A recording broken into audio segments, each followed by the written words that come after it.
Bismillahirrahmanirrahim. Önceki yıllarda biz bu etkinliğimizi Bilgeder'in seminer salonunda yapıyorduk. Fakat bu yılda işte dedik artık salona taşıyalım, salonda yapalım. Sizler de bizleri yalnız bırakmadınız, buralara kadar geldiniz. Allah hepinizden razı olsun.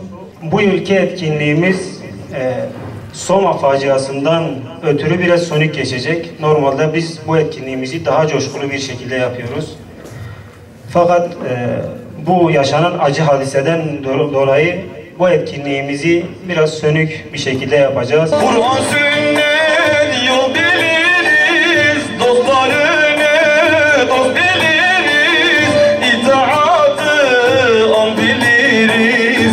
Ağa beyimizin keko, ağa beyimizin keko, can ciğerimizin keko. Şehit tahtında Rabbe gülümse, canım bedenim sultanım ye. Mesele Filistin'in, Suriye ve Somali'dir ya Resulallah. Çeçenistan, Keşmir'den her tarafı dünyadır ya Resulallah. Enbiya-u Resul'a şıbu khelas ya insan, şadi yecbuku derfen ceben tesira şeytan. Büyük bir facia yaşandı. Rabbim inşallah Soma'da hayatını kaybetmiş olan, alın teriyle helal rızık peşinde koşup orada canını vermiş olan tüm kardeşlerimize, işçilere Allah rahmet etsin diyelim. Allah-u Teala geride kalan bu büyük musibeti yaşayan ailelerine de sabırlar versin, acılarını, musibetlerini hafifletsin. Gerçekten büyük bir acı, büyük bir musibet.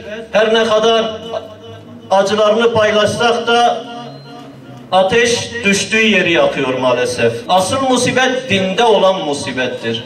Asıl musibet, asıl acı, asıl dert, asıl sorun, mesele dinde olandır. Dünyada olanlar gelip geçecektir. Ne kadar büyük olursa olsun burada kalacaktır.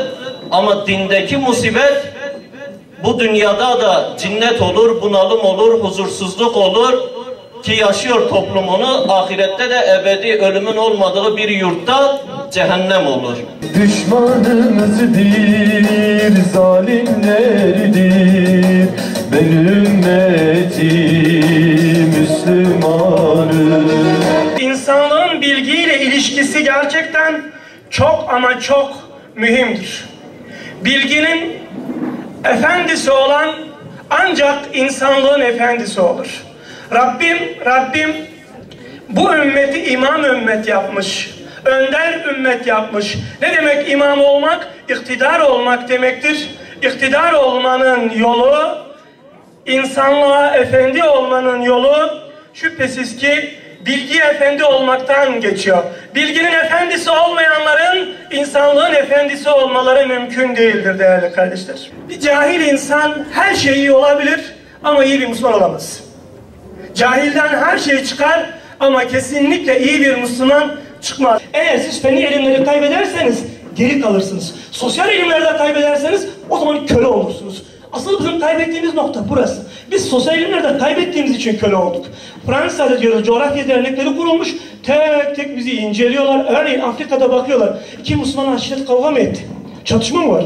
Hoş, bunların karakterini inceliyorlar. Zafiyetlerini tespit ediyorlar. Ondan sonra gidiyorlar. O kışkırtmaya müsait olan eline silah veriyorlar. Çatıştırıyorlar. Biz önce ilimde kaybettik. Önce eğitimde kaybettik. Hep derler fende kaybettik. O günkü alimler bu iyi niyetle bu tespitte bulunmuşlar. Ama bugün öyle anlıyoruz ki hayır öyle değil. Biz ilimde bütün olarak kaybettik ama en çok sosyal ilimlerde kaybettik. Biz sosyal ilimlerde kaybedince kendimizi tanımadık. Batıyı da tanımadık. Yani dünyayı da tanımadık. Dünya geldi başımıza çöktü. Şimdi bu çöküşten nasıl kurtulabiliriz?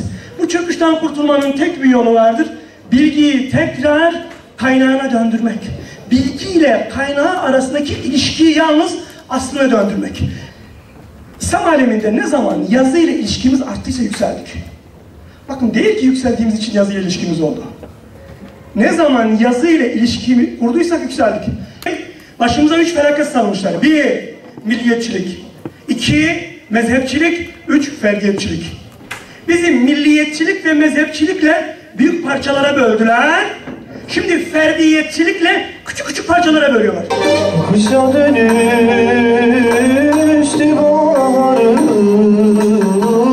yaktı sonsuz intizarım.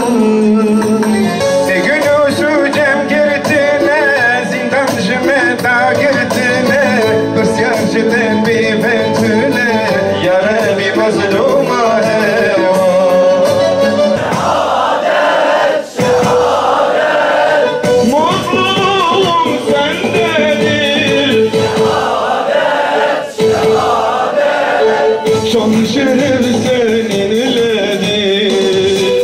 Bu etkinliği düzenleyen Bilgeder yöneticilerine çok teşekkür ediyoruz. Bu yıl 20'nin üzerinde benimle beraber mezun arkadaşlarımız var ve bu mezuniyet töreninin 4.'sü düzenleniyor Bilgeder tarafından.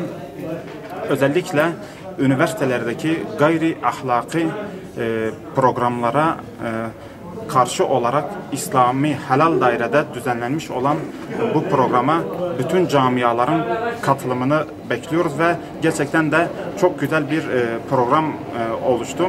Helal dairesi keyfe kafidir. Onun dışına çıkılmaması gerektiği kanaatindeyiz ve elhamdülillah bu da gerçekleşiyor.